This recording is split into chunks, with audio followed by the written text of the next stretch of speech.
Good evening, and welcome to another episode of The Fire Caves, a Star Trek Deep Space Nine podcast. I'm one of your hosts, Perry. And I'm your host, David. Today we're talking about Season 7, Episode 14, Chimera. Before we continue, you can find us on Facebook, Spotify, Apple Podcasts, and YouTube as The Fire Caves, a Star Trek Deep Space Nine podcast. That is correct. And as I say every single week, you should find us and follow us because we are great, we are awesome, we're a good time. And I feel like I say this a lot. We must apologize. Last night, last night we normally do our show Sunday nights. We had a series of severe technical difficulties, which ended up with us not being able to really do anything last night. And despite our best efforts, we just could not, really me, could not get myself back to being able to be online again. So we scrapped everything for tonight. All right. Moved it to tonight. So if you got on and were trying to join and you probably saw something that went up and everything else, but then you couldn't access it or whatever that was, that's why. Hopefully, we don't have any issues tonight. I've tested and retested and all that stuff. Everything seems to be working. So we're just going to hope that it holds. All right. Just wanted to get that out of the way since, yeah, it was awful. Like everything I was trying to do to get back, so we could, do our show last night because I really wanted to do it last night. Um, wasn't working. My technical expertise was completely lost. Um, in also technical difficulty news, we finally should be able to get caught up on all the episodes that we've got backlogged as well. I did post a brief update about that on our Facebook page. There were some security issues that were keeping us from being able to access anything, post anything. Seems to have largely gotten that cleared up now, so episodes should be coming out. Yes, I know there's a backlog. I will be trying to get all that released as quickly as possible. But there's like a new restriction apparently that I just was made aware of today. So that's gonna, kind of mess this a little bit, but not to worry. I still got everything, so we can still do it.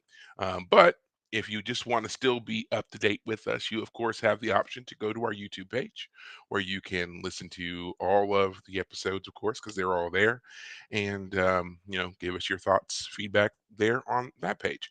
And of course, you can still reach out to us on our Facebook page as well. So that is all of our internal, specific to the show housekeeping that we needed to do. So now we can move on.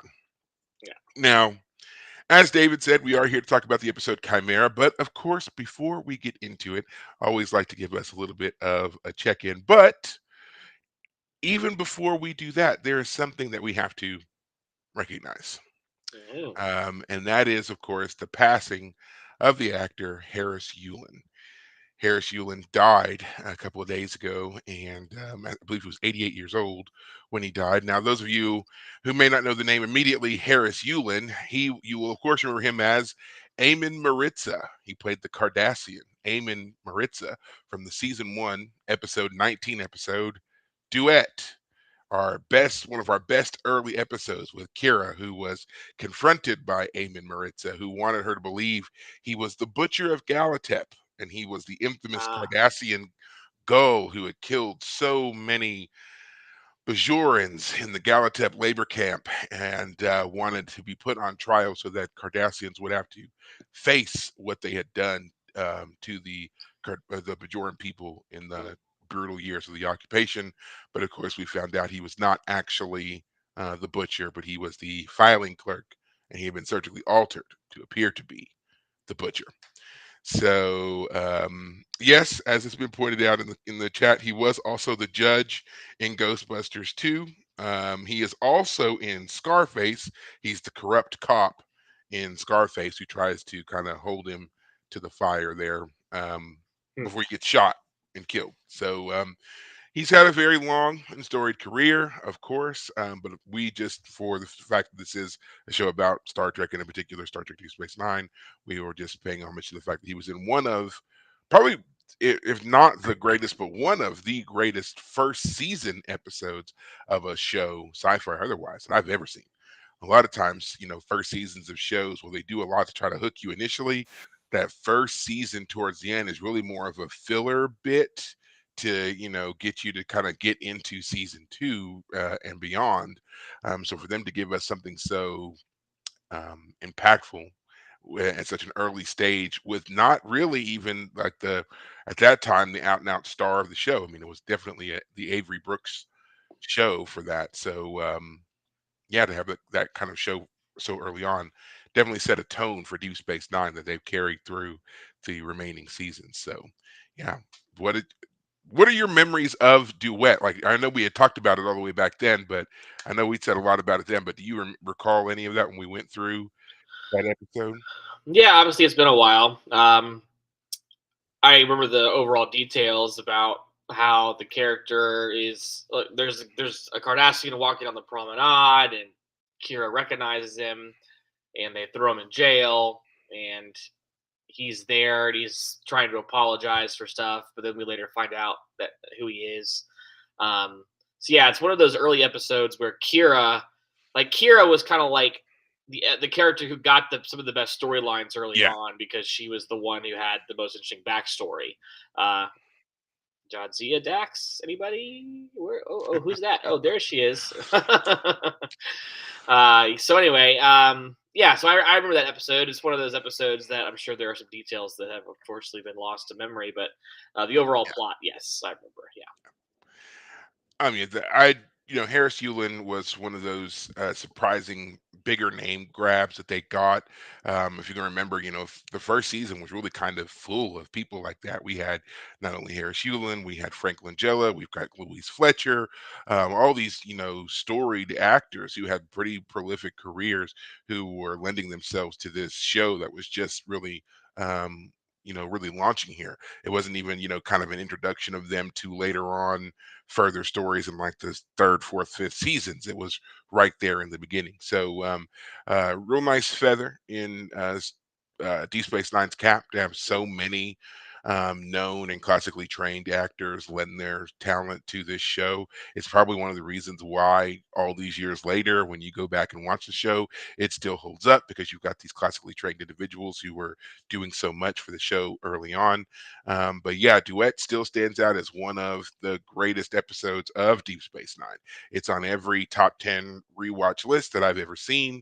It's just it's a powerful episode, and we talked about this back then, but it was also one of those that at the time Deep Space Nine was really being carried by the money made by Next Generation. So when it came time to do these shows, the budgets were rather small at the time.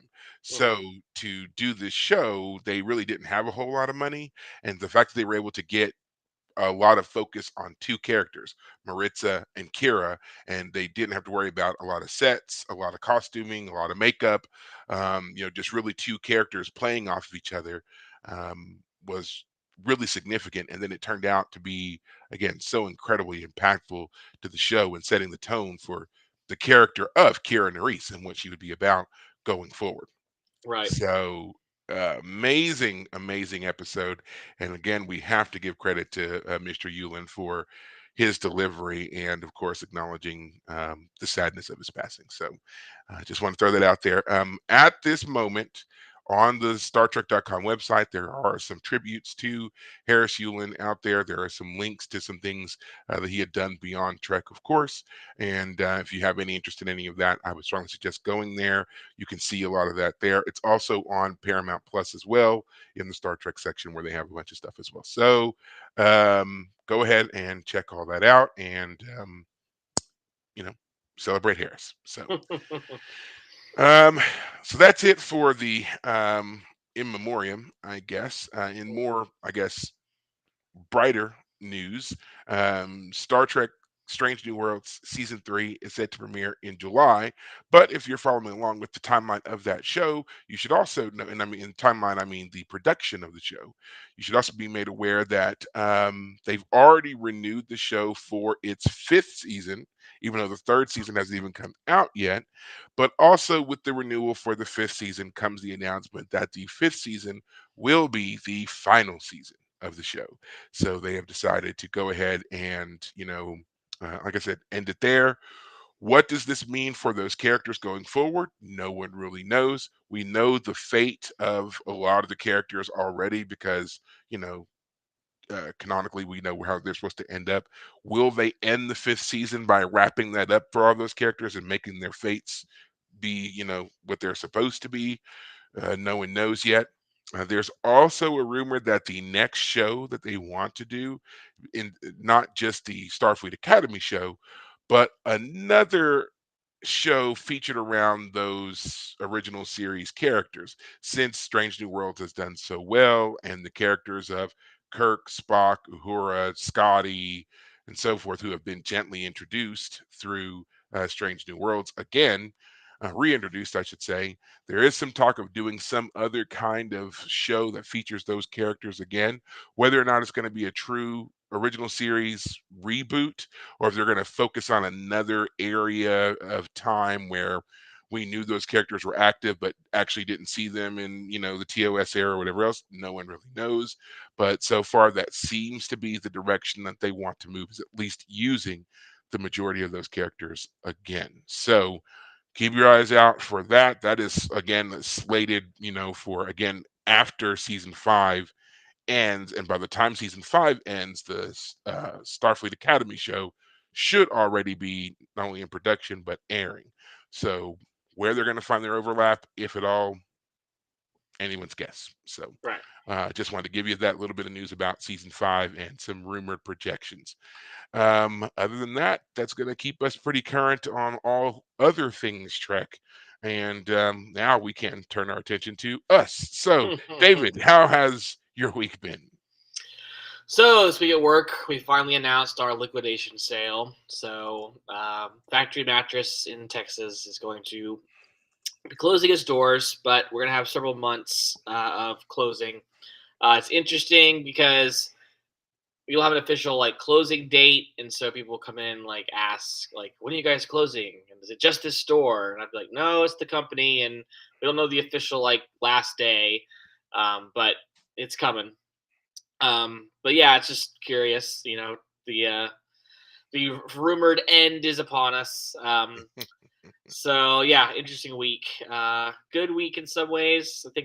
I hope I'll make some more money because of the sale, but it also seemed like I had customer issues that were unrelated coming up at the same time. But anyway, I took a break from reading the book Rush about Benjamin Rush. Yeah, I believe that's who you told me. Yeah, I think it's Benjamin Rush. Anyway, the one of the founding fathers, to read a book that I had bought a couple years ago but hadn't got around to, called "Fiery but Mostly Peaceful," about the 2020 riots. We had the LA riots this week, and or during the last week, and this seems like kind of a part two to what happened in 2020. So I decided to finally read this. And it just talks about how, there's a lot of violence that happened that people don't really know about because it was kind of kept under the spotlight during 2020. A lot of people who lost businesses and got hurt, and a lot of violence that happened. And just because you're upset with politics doesn't mean going out and rioting is the right way to do things. And Are you talking about January 6th? that is also in there. Yep, that's in Okay. there as well. Yep. Yeah, we're talking about like Kenosha and Okay. Okay. Minneapolis after George Floyd, stuff like that.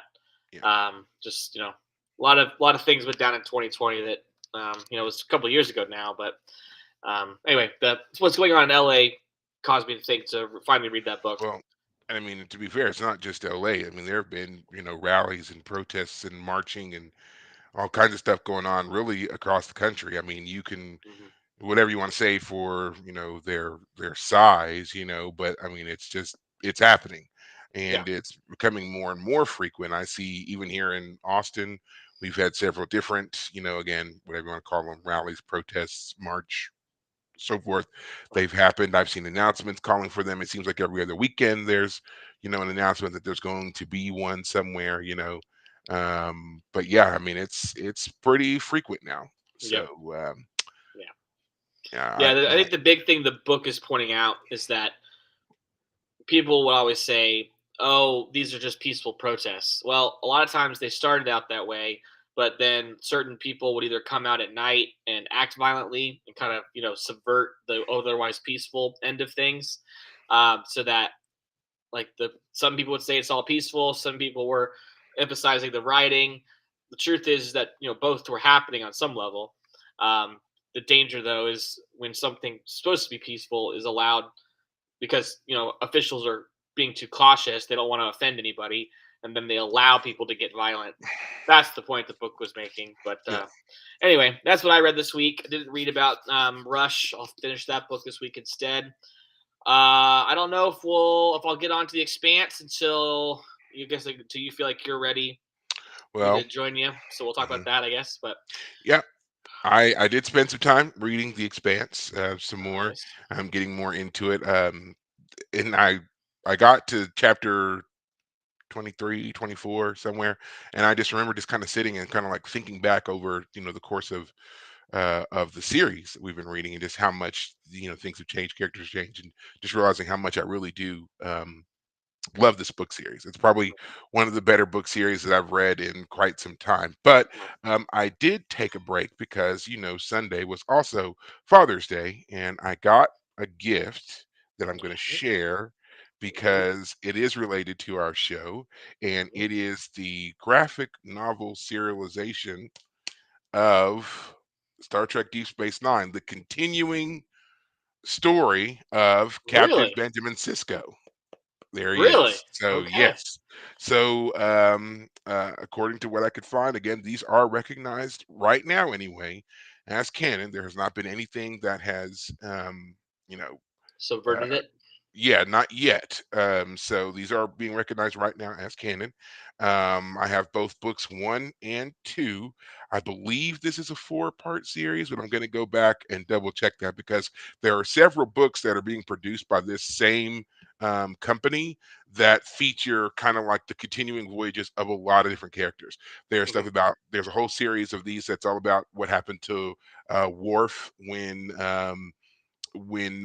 he leaves the Enterprise for the very last time, when we see him, which we'll watch in the Nemesis movie when that finally drops, so that the story then picks up after that and basically fills the gap in between what we see of Worf from then to when he appears again in Star Trek Picard, what he's been up Wow. to and everything else. So there's that series. There's a series about Captain Riker and Deanna Troy, and there's just all kinds of stuff out there. So I, of course, went with the Cisco ones first because, again, our show, and he is my favorite captain. I can't deny it. I don't get me wrong, love Picard. I think Picard will always have a special place for anybody who watched Next Generation, but Cisco's my captain. Yeah. So I'm really excited to get further into these. I've really been enjoying their look, the layout of all of them, and this is the collection. So these were actually several comics that they then just compiled and put into the book here. Yeah. So it's Several it's issues. multiples, Yeah. right? And so I've got Quick all of that. question. Am I Yeah. seeing Data in like the picture on the front? And Yes, you are. So in this one, this is okay. So like I said, I have this is volume 1 and this is volume 2. And okay. so in volume 1, we see this is Cisco there. That's Dr. Crusher. There's Data in the back, and then there's 2 new officers who get introduced. And then Oh. on book 2, again, Cisco, Data. That's Captain Montgomery Scott, or I was gonna Scotty, as say, we how know the him. heck is he there? Yeah, well, gotta read it to find out. Of Yeah. course, Dr. Crusher, and then right here, none other than Tom Paris. So the helmsman from Star Trek Voyager. So Interesting. Okay. somehow he gets roped into all of these. Now I know that now Vincent's asking if it's not B4. I understand why you would say that. I have not gotten deep into all that yet, but I'll have to double check. But as we know, well, actually, we're going to leave that out because that's a spoiler for a movie that David hasn't seen, so we're not going to mention that. All Yeah, right. Vincent. So yeah, Keep your mouth don't shut, don't talk Vincent. about B4. We'll get there. We'll get there. All right. So don't rush us. Don't rush us. But yes, that has been my Father's Day. I spent that, of course, terrorizing my Nice. daughter because that's what Good. you do Yep. when you have only one child, of course. So we had a great time though. Good. But we're not here to talk about all that. We are here to spend the majority of our time talking about the episode Chimera, which was the 14th episode, right? Yeah, Of season we're on 7. this. This is the Almost. first episode of the second half of the season. Like we Yes. are coming to the end here. Yes. Yeah. Yes. Okay. So, with that being said, do you want me to give the recap or do you want to do it? Go ahead. All right. I'm going to keep it brief because we did have a lot in the beginning there. So, we'll speed through this. Basically, speed run of our recap. So, this episode starts off with basically it's Odo and Chief O'Brien. They're on a runabout. They're heading back to the station.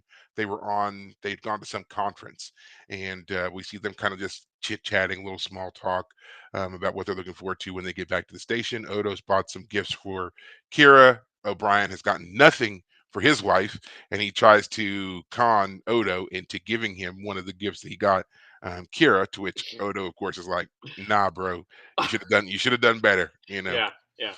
So while they're, going through that, all of a sudden this massive space creature just appears out of nowhere and saddles up beside the runabout.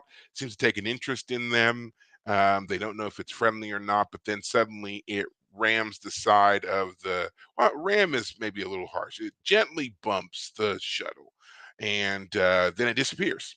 And then all of a sudden they start hearing these strange noises, and then all of a sudden this ooze starts appearing through one of the vents, which of course we all recognize as a changeling. Which, side note, I love how slow on the take they are on that. The thing is already like pouring through the vent and partially formed on the floor before they finally say it's a changeling.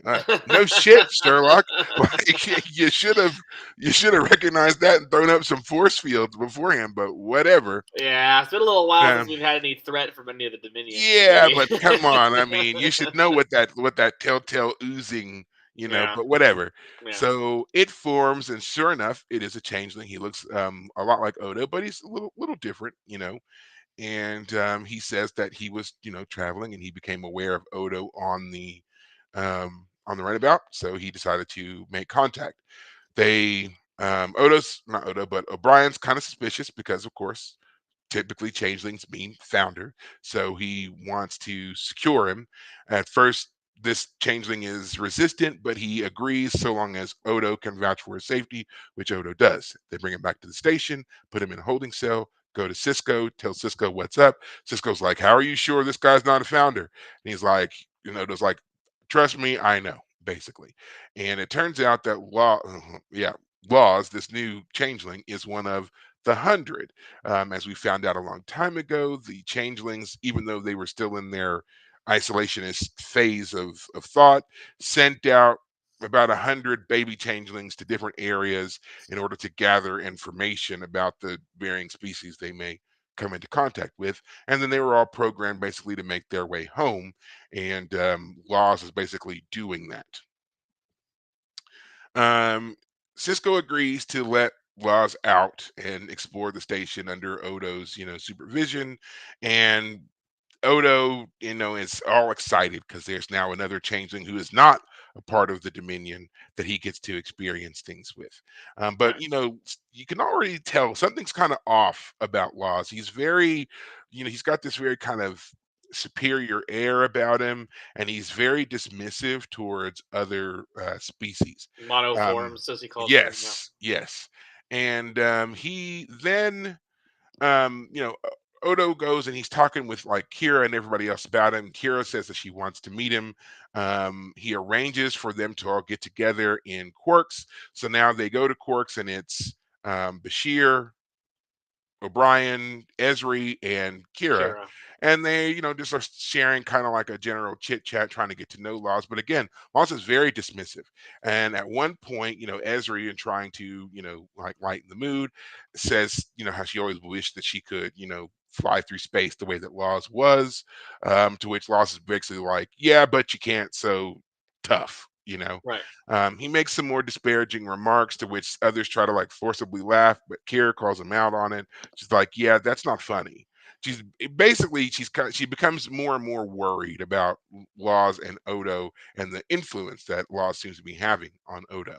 And if I Um, could just step in, Laws yeah, insinuates in this conversation that they have been convincing Odo to diminish his own abilities in order to fit yes, in.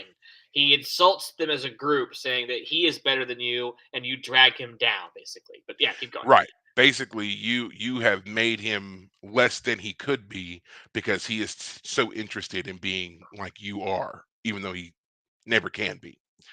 Um, he and Odo have linked a few times. Laws, now kind of knowing what the Great Link is, wants to experience more of that.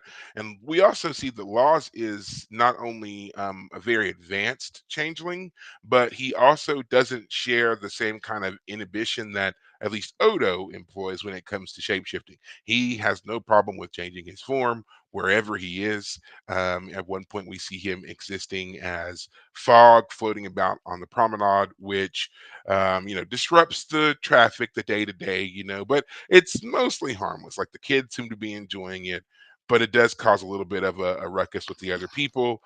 There is at one point they're confronted even by some Klingons. The Klingons tell Laws basically, don't do it again. They kind of threaten him, but Laws isn't really, scared of them or anything like that. One of the Klingons pulls a knife and even stabs Laws, doesn't hurt Laws. Odo pushes him away. The second Klingon tries to draw down on Laws, but Laws stabs him and kills him. So now at this point, Laws has really crossed a line and he's arrested. The Klingons are now using their legal rights to have Laws extradited so that he can be tried for the crime of the murder.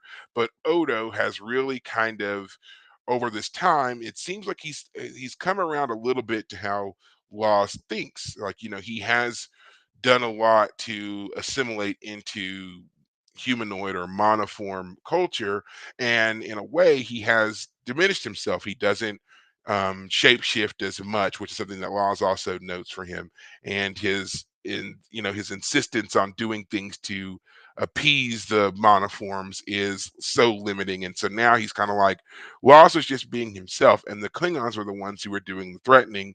He just acted in self-defense. It's not fair what's getting ready to happen to him, and he wants Sisko to do something to stop it. To which, of course, Sisko's like, we got to follow the law. Now, Odo, again, being a little bit swayed, believes that if this situation had involved a humanoid, and in particular a humanoid that the captain liked, he would have done more to intervene on their behalf. And kind of this, it's almost taking on a racial tension feel to how he's viewing Laws's handling. Mhm. Um, Odo, of course, talks to Kira about this, and Kira is just like, she's also kind of realizing that Odo had these thoughts. It wasn't anything they'd ever really talked about before, and suddenly she's kind of like looking at Odo a little bit differently and realizing that maybe, Odo can't really be himself. That he has been restricting himself for their benefit, and that's not what she wants for him. Her love for him, she wants him to be himself. To which she even tells him at one point, you know, it's not about necessarily what you look like. What I see in you are the qualities that you have decided to engender about yourself. You're a good, upstanding, moral man. That's what I Right. like. Right. That's what I like about you. It doesn't matter your shape. It's these particular qualities. Right. Um, but again, believing that there is something about Odo that he could be holding back, Kira decides to act on his behalf, and she helps Laws escape. She tells Laws where to go, and that Odo will be waiting on him when he gets there. Of course, Laws escapes. Everybody goes on a stakeout looking for him and everything else. But of course, him being such a great changeling, there's a good possibility they'll never catch him. Odo and Kira are in the turbo lift. She tells him what she's done, and she tells him where to go and meet Laws. He does go to meet Laws, but he's like, I'm just here to say goodbye. You don't seem to realize what really just happened here. Kira's love for me is what got you free, not your grand abilities or anything else. Right. And so, he's basically saying you've horribly misjudged these entire groups of people all based on your so-called superiority, and you don't even see what's the greatest aspect of them. Laws basically says you're wasting your time. Eventually, you'll see they'll betray you, they'll hurt you, whatever. And so Laws takes off. Odo goes back to the station where he reunites with Kira, and she says that she wants to know him as he really is. At which point, Odo then agrees and becomes a shining, shimmering, Floating, vaporous yeah, cloud we've that never seen surrounds her. before. Yeah, that we've Yeah. never a shape we've never seen him take, an energy pattern we've never seen him take before. And that is essentially the end of the episode. Now, yes, I know I did, severely truncate a lot of that, but we're going to talk about it. And of course, you have the option to go and watch the episode right now. It's available on Paramount Plus. You can go and watch it. So, that being said, David, Mr. First Time Viewer, what did you think of this episode? So Perry, I did something stupid. I think it was about a week ago. One of those things that as soon as it happened, I was like, "Damn it!" I spoiled myself, and I looked up. I was looking up something about the actor of Martok, General Martok, Hmm. J.G. Hits Hertzler, and Yes. I didn't even know what I was clicking on. I just clicked on something about him, and it said something about episode Chimera. And I was like, I don't remember an episode Chimera. Let me go read, like remind myself. It was the next episode. It was like next week is Chimera, and I'm reading about how he plays Laws in this episode. I'm like, dang it. I don't know why you do these things to Ah, yourself. You should just leave it I alone. know. We're I almost to know. the end. Don't spoil I yourself before know. we Well, get there. and the reason I bring it up is because if you don't even know, like I'm reading the Wikipedia plot here, like J.G. Hertzler is, that's how we know General Martok's actor, John Garman Hertzler Jr. He goes by J.G. Hertzler whenever he's playing Martok, but he intentionally chose to be credited as Garman Hertzler in this episode because he like the characters are so different that he wanted to give like even who he was Mm. like his credit is even different. He's So, great in this role. Go side ahead, note go ahead. on that, he leaned so hard into the Garmin persona that he even made up this whole thing about Garmin being his twin brother who lived in seclusion in upstate New York. So much so that even now there are people Who who believe that? believe that he does have a super reclusive twin brother that we've only ever seen once and only once He's only in this acted in one episode. He's thing. only Yeah, acted in one thing ever, and right. it was in this episode, and then he has disappeared into the ether. So, despite how ridiculous that sounds, there are some who still believe it. But yes, he really did do that back in the day. So Gotcha. if you were there on the early convention circuit, he would tell the tales of his brother Garmin and so forth. So, Gotcha. but I no, it will is him. It is JG. Yes, I will say that it was fun to kind of read up about how this came about. I didn't read about that part you just mentioned, Hmm. but apparently, uh, Hertzler was like one of John Patrick Stewart's like acting like students. Like he like Picard or not Picard Stewart Patrick was Stewart. was doing something, and he tried and tried and tried to get on Star Trek, and he tried and he tried and he tried, and finally he went into play to go in for Martok, and they apparently said, like, turn up your aggression, and he threw a chair so hard it stuck in the wall, and like he tore a fingernail in the process. But they're like, that's what we want. You're hired, and that's how we got General Martok. So fun little story about how he came to be on the show. But part of the Yeah. reason I'm mentioning him is because he does play Laws so well. He Hmm. Hertzler, when he's playing General Martok, Martok's a big, aggressive Klingon. He's got an eye patch and he's got a growl and he's all that. But when he's playing this Laws character, he's very upright. I mean, he's His elvish. voice, yeah, I was gonna say his voice almost takes on a melodic quality, which is so strange to hear from the gruff, Yes. guttural Martok that we're used to. Yes. And and he has played other characters in Trek. He played another Klingon in Enterprise. He, of course, we know him as Martok. He was also the Vulcan captain of the Saratoga in the pilot episode, who Yep. dies, so we've seen him a few times, and again, that voice is distinctive. And even Yes. here, I feel like it was still distinctive, but there's enough of a difference that you're just like, you could believe that it was someone else. It was I someone I'll put related it to him. I'll put it this way. If I hadn't known it was him, I would have been halfway through the episode when there's like one or two audio clues to like, wait a minute, that Hmm. sounds like I probably wouldn't have nailed it. I probably would have like stopped the episode and been like, who is that actor? Like it sounds Yes. familiar. And then in the middle of the episode, spoiled it for Spoiled it for myself. yourself. Rather, Um, there you go. There you go. Spoil it for yourself. Go look it up and yeah. ruin it. Yeah. Yeah, but at least it would have been halfway through the episode. It would have been a fun surprise as opposed to going into it knowing the whole time.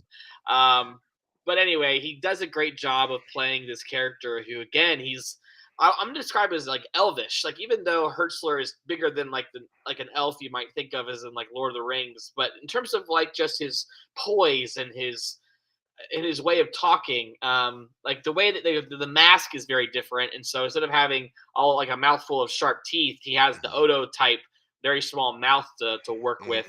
Mhm. So it just changes how he plays the character. He does a great job of being something totally different. Um, but yeah, this episode is very interesting. Because it really does put a fine point on some of the character or some of the Odo journey that we've been going on. It's been a little while since we revisited some of this Odo plot. I feel like a lot of it honestly was kind of on delay since I guess early season 6 when the station was under the Dominion's control, and so he was like talking with the female changeling a lot, and so he was having to work through some of that, and he wasn't yet in a relationship with Kira.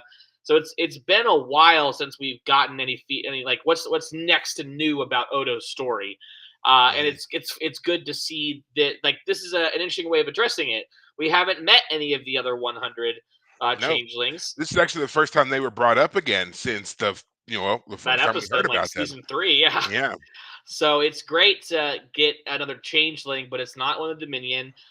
But this Laws character is pretty fascinating. Is curious, I guess is the word, because like he says during his talks with Odo that he did at one point fall in love with the humanoid, but Mhm. it didn't work out. I mean, he insinuates to Odo that if you want to stay with Kira, like the best thing that will happen is you watch her grow old. But Yeah, your best scenario is you will watch her grow old and die. But he also intimates that there's fundamental differences that will yes, drive you apart long right. before that happens. When if you read the subtext, you don't think that Laws broke up with whoever it was because they got old and No, whatever. he tells it. He says that Yeah. they broke up because they couldn't have children. Yes, yes, but that is the legit that is the literal reason. But I'm talking about like Laws at this point because of the casual way he kind of insults the group. Like he's so superior and so Mhm. I'm above this, I'm above you. Odo, if he was, if he would create a pair of balls, grow a pair of balls, would also learn to move beyond you as well. It's an Yeah. interesting character because what I'm getting at is like you'd think that this character, because he's kind of like casually upset that monoforms are so like judgmental against his type, but he doesn't do a thing to try and like So deflect any of that to make people feel comfortable around him. He's like, I'm gonna do what I'm gonna do, and you can't stop me, basically. So I'm gonna Yeah, I'm gonna defend Laws a little sure, bit here because let's take into consideration the fact that he's 200 plus years old and right, he's lived through a lot of experiences, and based upon what he's telling us, those experiences have all essentially been the same. right, He's dealt with people who are instinctively fearful of him because of the fact that he can be anything. He can change right, anything. In fact, we even see him at one point exist as fire. So you really just have no way of knowing what he is at any particular time. So there was right, always this intense suspicion and fear and this, you know, yeah, very racist attitude towards him. He's not like us, therefore we want to drive him out. And he then comes to this conclusion that, basically their fear is their problem, and I am not going to allow myself to be judged by their whatever you want to call that, their right, ignorance, their lack of acceptance, whatever. But over time, that has kind of elevated him to this point of being like, they can't do what I can do. They're the inferior ones because they're locked in a form, whereas I can be whatever I want to be. I can Right. travel through space, you know, naked basically, Right. and they I can do what they can't. Right. And this is again, this gives him a superiority complex, and he's like, ultimately, they're everything about them is limiting. The way they think, the way they live, everything that they do. It's They're a it's plague on the planets they're on. yeah, They, change. I've because of my ability, I've experienced how how they affect other creatures on their various biomes, and all I see is that they don't understand anything, and they're just takers, they're just consumers. So I don't want to have anything to do with them. And again, that's coming from a long storied experience, Right. and I think that this episode is one of those where it touches on a mindset that could be applied to almost any group that is the minority, the marginalized, the disenfranchised, whatever term you want to use for them. There's this, sense of disdain that comes from when you're constantly treated a certain way and trying to find anything that could be your own place or whatever, and then not wanting to be a part of anything from that group that's always treated you that way. Right. So when you're establishing your own thing and then suddenly you're still being forced out or being forced to change or assimilate or whatever, and just being like, well, why should I have to, when you are the one who is limited in this way? I am not. I can be whatever I need to be to exist in this area peacefully. You're the Right. one who can't. So why don't you go away and I'll stay here and I can do whatever, but um, I think that, and, like I said, I think this episode kind of touches on that. I don't know if that was 100% intentional. I do feel like the whole thing about, the more racial or specious attitudes was definitely intentional. In fact, I know that they had tried to rework this episode in a way in which Oda was a bit more in Law's corner instead of trying to ride this line of neutrality that we see in the episode. Right. And that was going to be one of the arguments he has with either Cisco or Kira about the inherent racial overtones that all humanoids seem to take towards changelings. Right. And it just didn't really develop, pan out that way. So, Right. um, so I know that those overtones were supposed to be there. But again, I think you can apply that outlook, especially the part about being comfortable being you no matter where you are. Like Laws calls Odo out when Odo doesn't want to link with him in the middle of the promenade. And he's like, you don't want to do anything to remind these people that you are different from them, but you are different. It's not just in your look, your very existence is different from them. And Right. you don't have any problem with being themselves out here in public and whatever else, because they're the majority. But you should feel just as free to be yourself if these people are as free and accepting and tolerant and whatever else as they claim to be, and you're Yeah. telling me that they are. You Yeah. know, so he makes some good points. I think it's just overall the execution Yeah. is the questionable part, which is always the case when it comes to some of these more complex villains. Like you could even make an argument that Gul Dukat has a point on some, but Oh yeah, man, let's not open that can of worms. I'm just saying. Give the man a statue. Give the Hey man a man, last statue. time he tried making his point, he got some poor lady pregnant. So let's leave him at it. No, I'm just kidding. I mean, it wasn't But the first time. I want to say I'm glad you pushed back on me because that's the whole point of the character. I guess what I was getting at was like I'm surprised that this character who's upset that he's not being accepted isn't trying to be accepted. But that's his whole point. He's like, I don't That care is about his being whole point. accepted. I don't care about being accepted, and he doesn't want to be accepted on someone else's terms. Right. He wants to be himself. He wants to Right. be a changeling. He wants to be able to do what he does freely, just like they have the ability to walk through the promenade and whatever else. If he wants to turn into fog or a bird or whatever and fly through the promenade, it shouldn't be a problem because that's a part of who he is. Right. He can no more change that aspect of who he is than, as he points out to people on the promenade, that one has bumps on their head. That one has a wrinkled nose. That one has a, breathing apparatus. These are all parts of them that are essential. I shouldn't have to give up my essential parts to make them feel comfortable. Right. So Well, I guess, and the part of the reason I also kind of was thinking about that is because in the scene where he's in Quarks and he's so rude to the group, the worst character was, of course, Esri.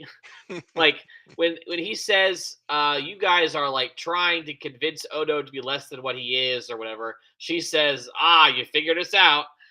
Like, and the others laugh, and Kira's the one that's like, "That's not funny." And right, Loz is like, "No, it's not." Which right, it shows that, like, I feel like from the get-go, it shows that Loz and Kira actually understood each other, which is really funny considering how uh, opposed they were to the other's influence on Odo, but right, they understood each other from like the get-go, right, which it plays out very well in this because the others completely miss it and right. they do try to joke through it. And yeah, Well, but I they didn't I they didn't joke like. through it. What I'm really trying to get at, I guess, what I'm honing in on is if this storyline had happened on TNG, I feel like the characters there would have tried to do more to make Laws feel comfortable, even if Laws Yeah, didn't approach it that way. yeah, Um, and the Federation in general is supposed to be this welcoming place. yes. It's supposed to be inclusive and all that. Very So open, for very tolerant, very inclusive. That is and the so Federation. for our officers, all of not like, so if Kira's the one who like has a negative reaction, so well, she's not necessarily Federation, but for like O'Brien to be snarky and Esri, who's also, again, she's supposed to be a counselor. Like, that keeps getting. I'm so annoyed at this point by this idea that she's a counselor. She doesn't act like a counselor outside of her counseling Yeah. sessions, and when she's in her counseling sessions, it's full of, oh, I'm so like not good at my job. Like, I can tell. Yeah, she doesn't recognize that. I mean, in a lot of ways, Loss presents as a person who is clearly still suffering through a Hurt certain amount of and trauma trauma. here, right? Yeah, yeah, And she does nothing to try to empathize with him and to show him a different direction. I right, agree with you. Like if this episode had happened on Next Generation, and let's say that the officers involved were like, Dr. Crusher, Picard, and well, Janet, Riker. you yeah, yeah, know, yeah. Okay, y- keep going, keep going, keep going. Yeah, well, yeah, I could, cause I only picked those three because I can see Riker having a very visceral reaction to being accused of what yeah. Yes, Laws accuses those others of, and then I can see Dr. Crusher being like trying to be compassionate, but again, not realizing the full emotional depth, but just inherently wanting to be more of a caregiver, being like, we're not like that, and if you spend time with us, you'll see. And then I could also see Picard suddenly being like going very ex post facto on him here and being like, no, the Federation's guiding principle and one that I personally believe in is about openness, inclusion, tolerance. That is our whole deal, and we right, get that you're new to this area, but give us a chance before you right, judge us and dismiss us this way.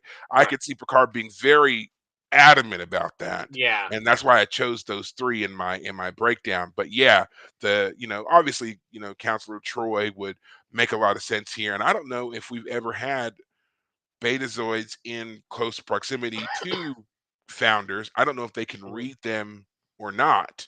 But that would be an interesting thing to see too, if she picked up on his not just, superiority complex, but his clear hatred of yeah. humanoids and helping them to guide, and solve that problem that way.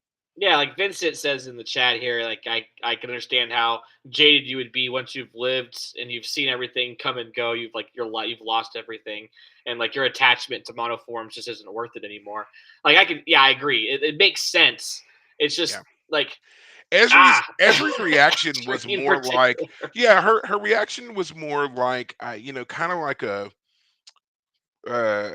an academy graduate who's like Yeah. out, and their uniform is all nice and polished, and I'm Starfleet, and Well, they came off as don't besmirch the name, and she was very ready to like cut him down on that and made the joke. And then the other two, Bashir and O'Brien. O'Brien, Like, were very much ready to like stand up for it. And we already knew that O'Brien seems to just not like him, period. Like he's just from the get-go, he's not well, and to be enjoyed fair to Lost. O'Brien, like when he first appeared, he was like, "I don't trust monoforms, Odo, but if you like, he's Yeah, reaching out." he is very dismissive of O'Brien in the scene. He And barely even acknowledges his presence. and to be fair to O'Brien as a character, he also I feel is consistent. I feel like O'Brien is certainly a character who gets gruff if he feels like he's being mistreated.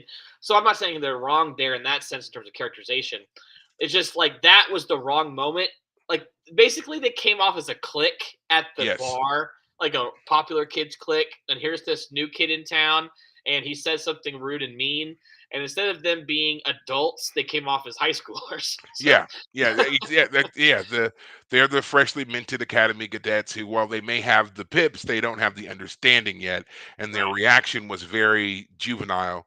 right, And they also, in acting that way, they missed the point of what he said, which again, Kira caught, right, and her and Loss had that moment of understanding, and then right, of course Odo escorts him out of the bar. right. So And yeah, it's a the very telling scene for all yeah, of them, and I feel like they failed the Starfleet litmus test in trying to be more open and inclusive towards laws, right. and show him they're not like what he thinks. Well, and the final like point for me that about this the failure of them as characters to respond properly is they don't say, "Hey, Laws, I've heard you say some things that about how you don't like being around people like the monoforms and how we don't respond well to you." One thing just to be very clear about is right now we're in a war with the changelings. I mean, I know you know that, but like I just need to really emphasize that. Anytime we even see any one of you, our first reaction is that we've met changelings who were violent, who tried killing us. And so our first reaction, I'm sorry to say, is defensive. And I hope you can come to appreciate like they don't say that. They don't say, "Hey, Laws, Yeah. just remember that we're at war with like." Which, even again, to highlight that point with Next Generation, that uh, would still not fly on the Enterprise.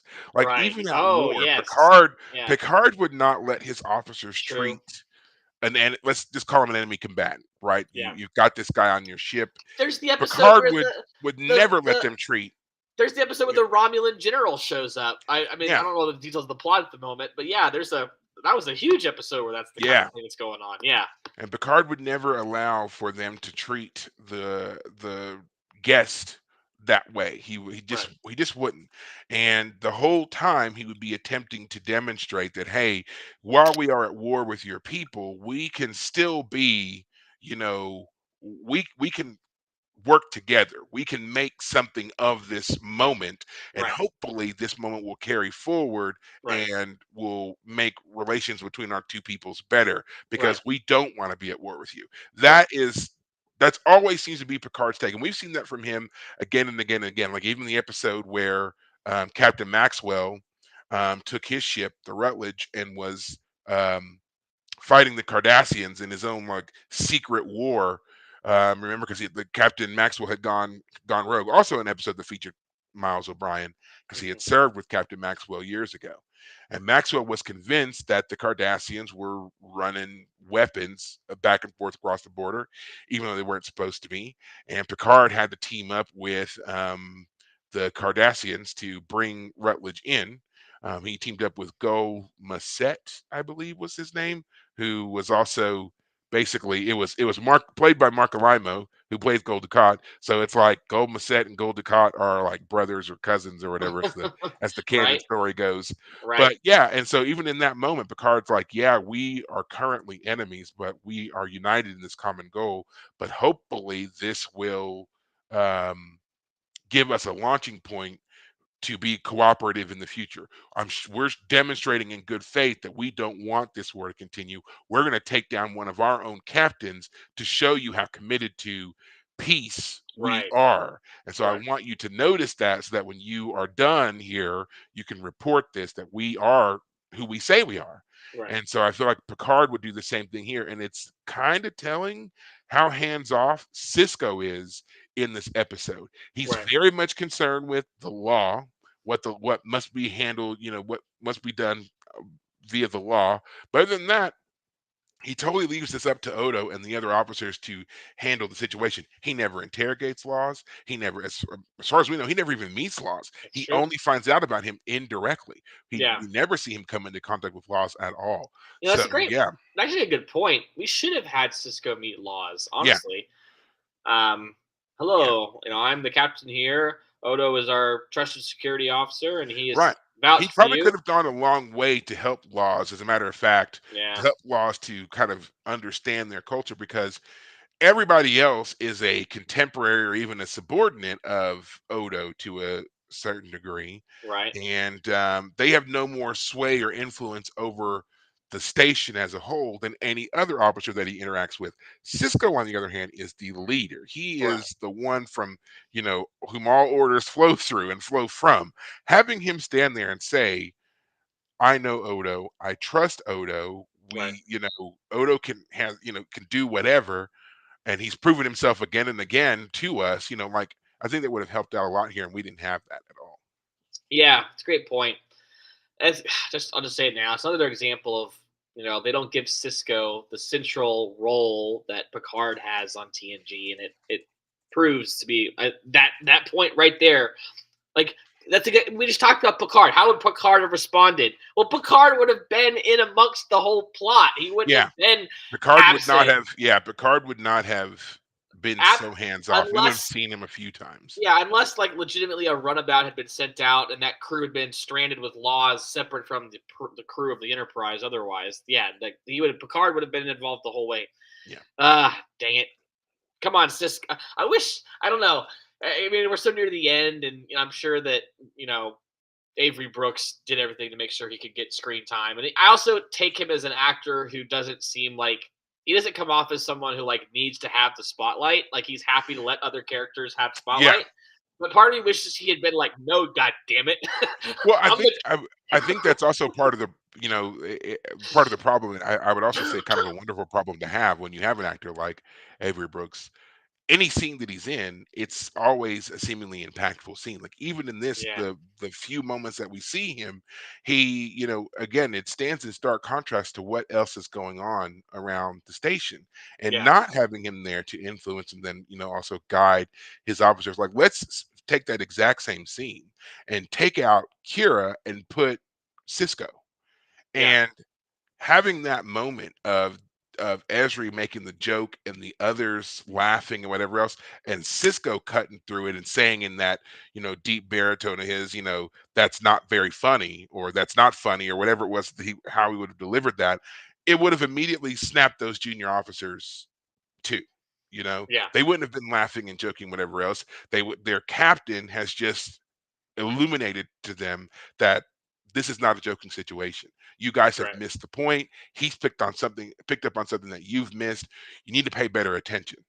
And I think that that would have shifted the way that that entire meeting would have gone, and maybe they would have had a better conversation with Laws about what the Federation is about. That is something that's also missing in these latter seasons of Deep Space Nine. Picard did it all the time. He was right, always telling people what the Federation was about, what right. Starfleet was about, the mission, the message, so forth. Cisco, not so much, at least not really since probably season 4. But again, the shows are different, and we've taken a different tone and having to deal with one consistent enemy versus going planet to planet to planet, new people, new Hmm. challenges, and so forth. You don't really Hmm. have to do that. But Right. when this is still essentially a first contact situation, Captain Cisco should have at some point delivered that message, and we don't Right. see it. Yeah. Yeah. That's what it comes down to in terms of his absence. But moving on from that though, the other thing that kind of I was a little bit frustrated by, but again, it's part of the plot, so I give it a pass. But I'll go ahead and talk about it. Kira as a character has sometimes come off as easily kind of annoyed slash offended if she doesn't understand something like when Odo is expressing his feelings and emotions about Laws, her response isn't to try and like understand him better. She's like, "Oh, Mm. you want to go be with him and not with me," and I'm like, Kira, you're losing points with me right now. Like, I Well, need, I need you to be yeah. I need you to be the step up, uh, lover, partner. You need to be the one who's like struggling with it. You can struggle with it, that's fine, but like you're trying to find understand. Now again, she pushes through at the end. I was gonna Don't get me say wrong. she does come around and she apologizes and Yes. she acknowledges that, her reaction wasn't great and that, she didn't intentionally mean to be so limiting towards Right. Odo. Right. So I'll give her credit for that. But you're right. Initially, her reactions throughout this episode and hearing about Odo's interaction with Laws does come off as a bit selfish. Right. When she finds out, for example, that they linked, Hmm. she's immediately kind of on alert Right. and she kind of withdraws from Odo a little bit. Oh, you linked with him, and Yeah. that's even kind of a point of contention for Lost to use later on Yeah. because he's like, you can never share this with Kira. No matter how much you may want to, she'll never get it, you know. Right. So, and by her not appearing to be open and supportive, she kind of drives that point home a little bit for Odo. So that was a Right. mistake. Right. But I mean, what can you do? I mean, it is an aspect of his being that she can Yes. never fully experience the way that Right. another changeling could. And I think that's another one of those um, analogies that we have with people and cultures. No matter how close you may be, how many friends you may have, no matter, whatever that may, however you want to experience that, there are certain things about the lived cultural experience that can never truly be shared with someone who is from a different culture. Um, Right. I guess what this I is it. would have loved though is what I'm kind of trying to get at.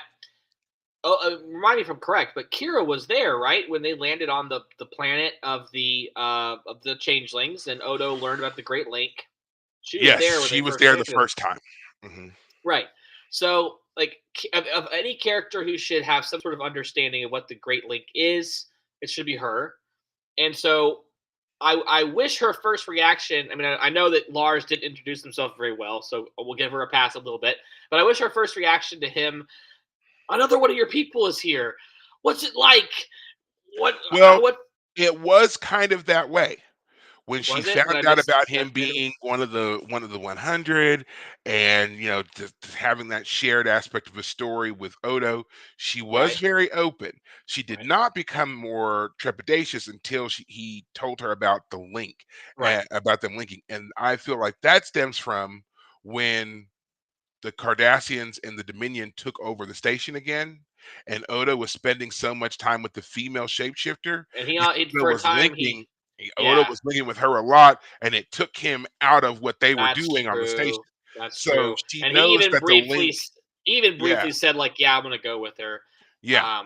That's right. That's true. Yeah, so I think at that point she's very much aware of the intensity of the exchange that Right. the link offers them that can't be countered really. Right. And so she was wondering if Laws was somehow influencing Odo. Right. So I think that explains her reputation a bit more, makes it a little bit more understandable. But Right. she was open at first Okay. until she found out about that, and then of Again, course I'm we saw glad you're how. here to push Yeah, back against my response. yeah. You're right. You're totally right about that. Um, I guess then what I'm thinking of is this episode was a good one because it does challenge the Odo Kira relationship well. As Vincent once is pointed out in the chat, is that by Cisco being absent, it allowed the Kira and storyline to actually work itself out. It would have It messed did. that up. It actually shows us a little bit more of the understanding between Odo and Kira, the depth of their relationship that we maybe didn't really have before. Like we knew that they were into each other clearly, and they Right. had finally, found each other after all this time and everything else. But Right. I don't think that we ever really saw anything until this episode that maybe showed the full development of the relationship. So far, it really kind of seemed one-sided. Odo very much into Kira and having to Yes. kind of convince and win over Kira, and not so much any kind of reciprocation. Then we see that here. So Right. this was a very good episode for that part Right. for Kira. Yes. Yeah. but that you talking about that does bring up a point for me as well. I have had a little bit of struggle like believing this relationship because I can see the Odo angle because he's the one who's always been pining for her, but the other side we haven't seen a lot of that. Mhm. Um, we don't.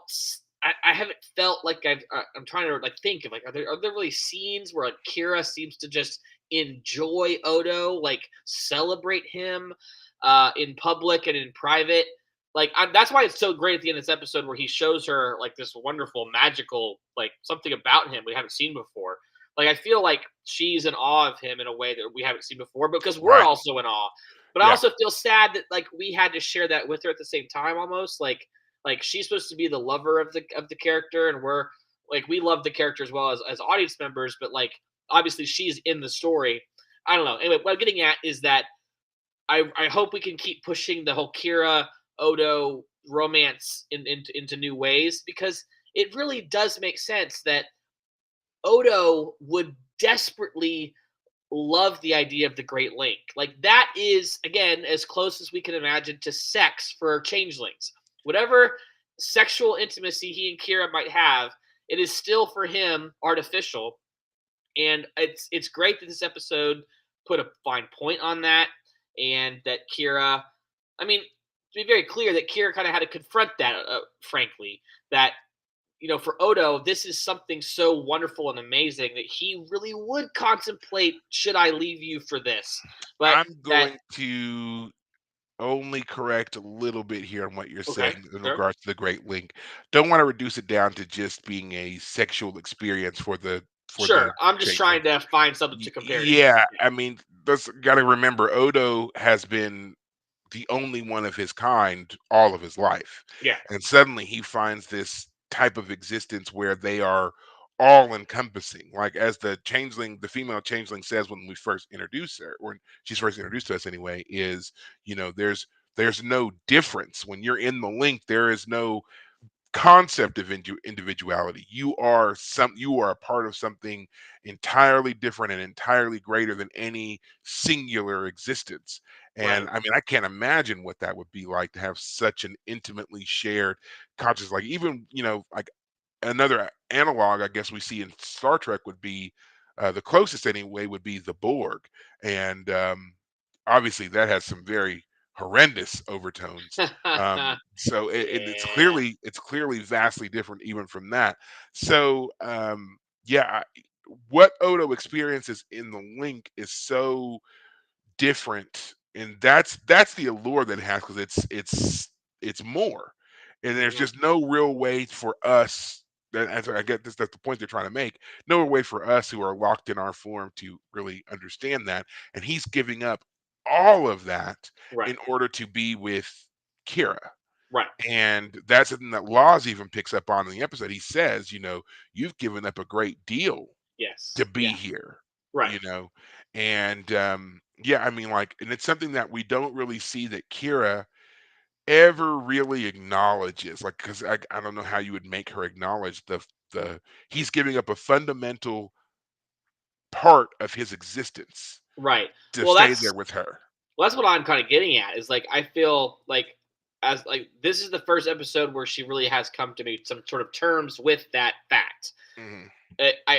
I wish she had, and maybe even will just say it explicitly. Like Odo, I'm understanding better how much you're giving up to be with me, and I even feel overwhelmed. Like there'd be a great little moment. Like I feel overwhelmed by this affection. I don't know if I'm worth it, and he can have his Odo moment of, of course you're worth it. Yeah, I I would. I've made my choice and I'm happy with my choice kind of moment. Maybe we'll get that. We still have 12 more episodes left. But yeah, I guess this episode did what it was supposed to do. It challenged Odo because he hasn't shapeshifted in a while. In fact, I guess I went and just checked. It was season 5 where he got the ability to change again because he had Yes. lost it. Hmm. He merged with one of the other 100, I guess, that had been lost and was still just a child, Baby. baby Hmm. changeling, and he merged with it, got his changing abilities back. Um, but yeah, he hasn't been changing in a while. When they go to that room where all the changing stuff is in there, um, Laws points out that that room hasn't been used in a while. So yeah, this episode did what it was supposed to, and I'm glad we talked through it because actually it made more sense as we kind of worked out some of those kinks that I had in my approach to the episode. The more I'm appreciating it more as we talk.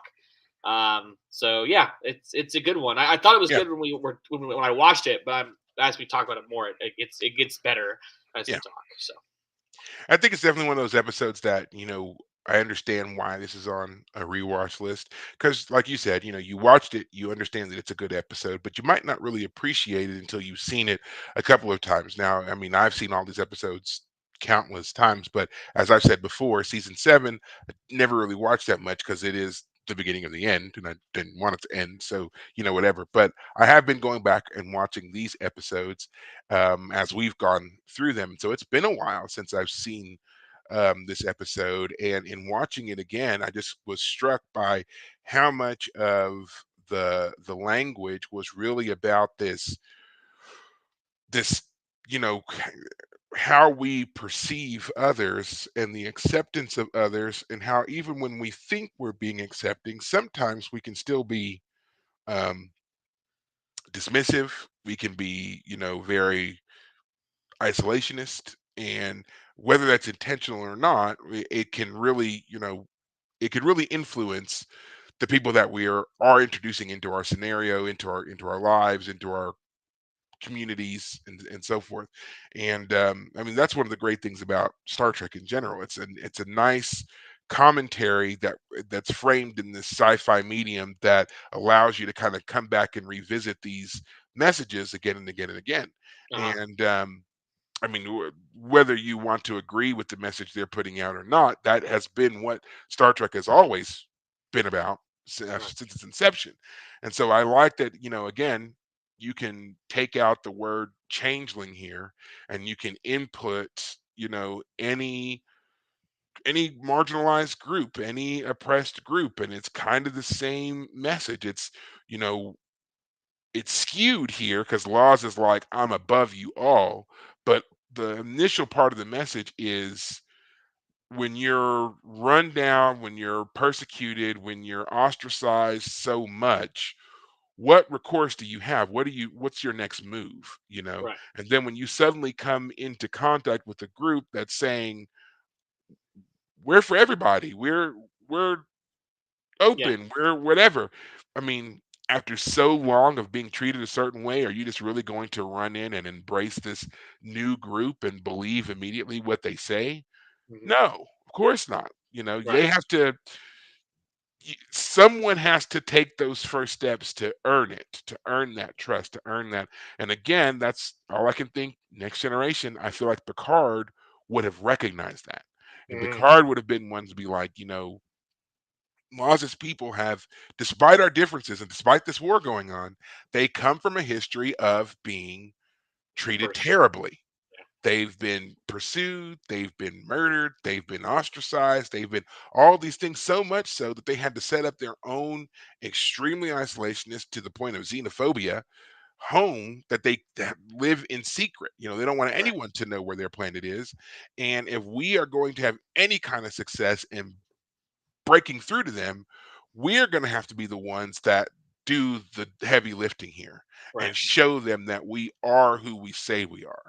And I think that's something that this episode lacks. We missed that step. Other things definitely make sense, don't get me wrong, but Esri, O'Brien, Bashir, you guys kind of dropped that ball on that Yeah. Starfleet, we're the good guys, we're here for everyone Yeah. message.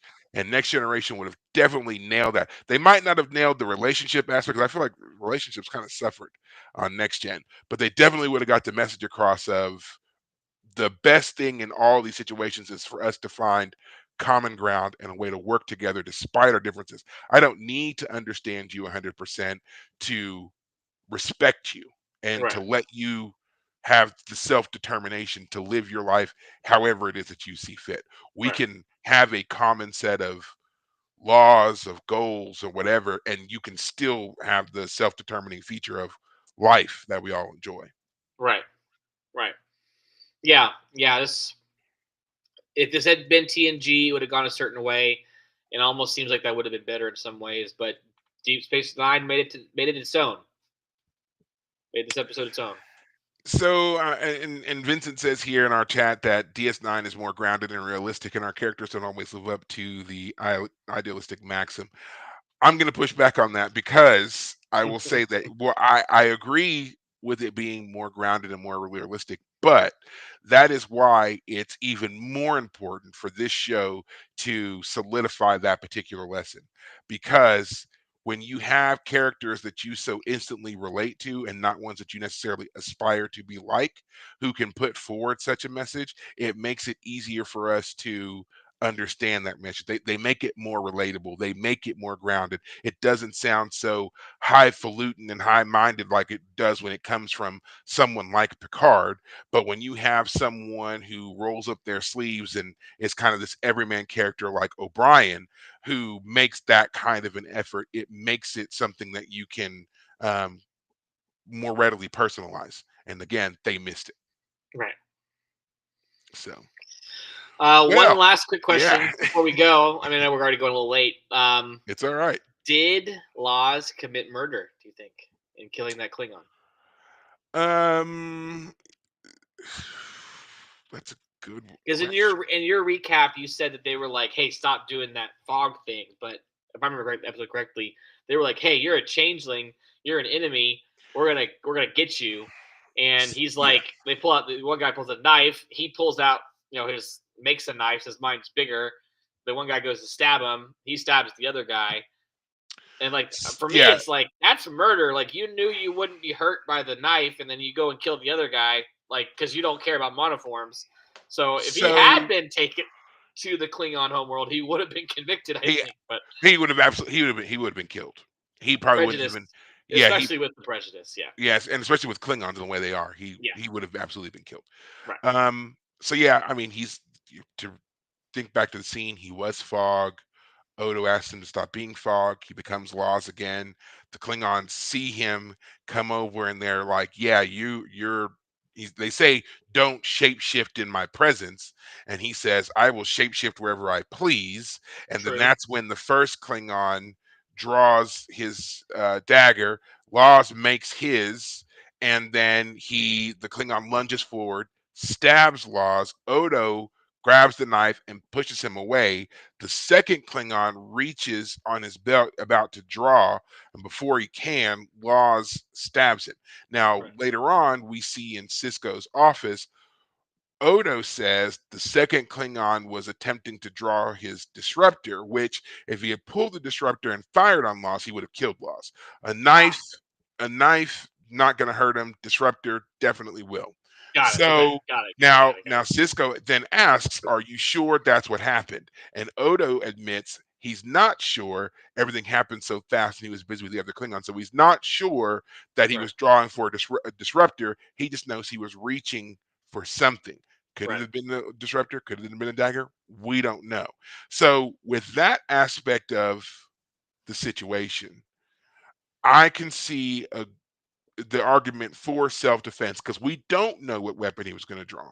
And true, if you want to go with Laws was in any way feeling threatened, truly threatened, he stopped him before he could pull a very deadly weapon and kill right, him.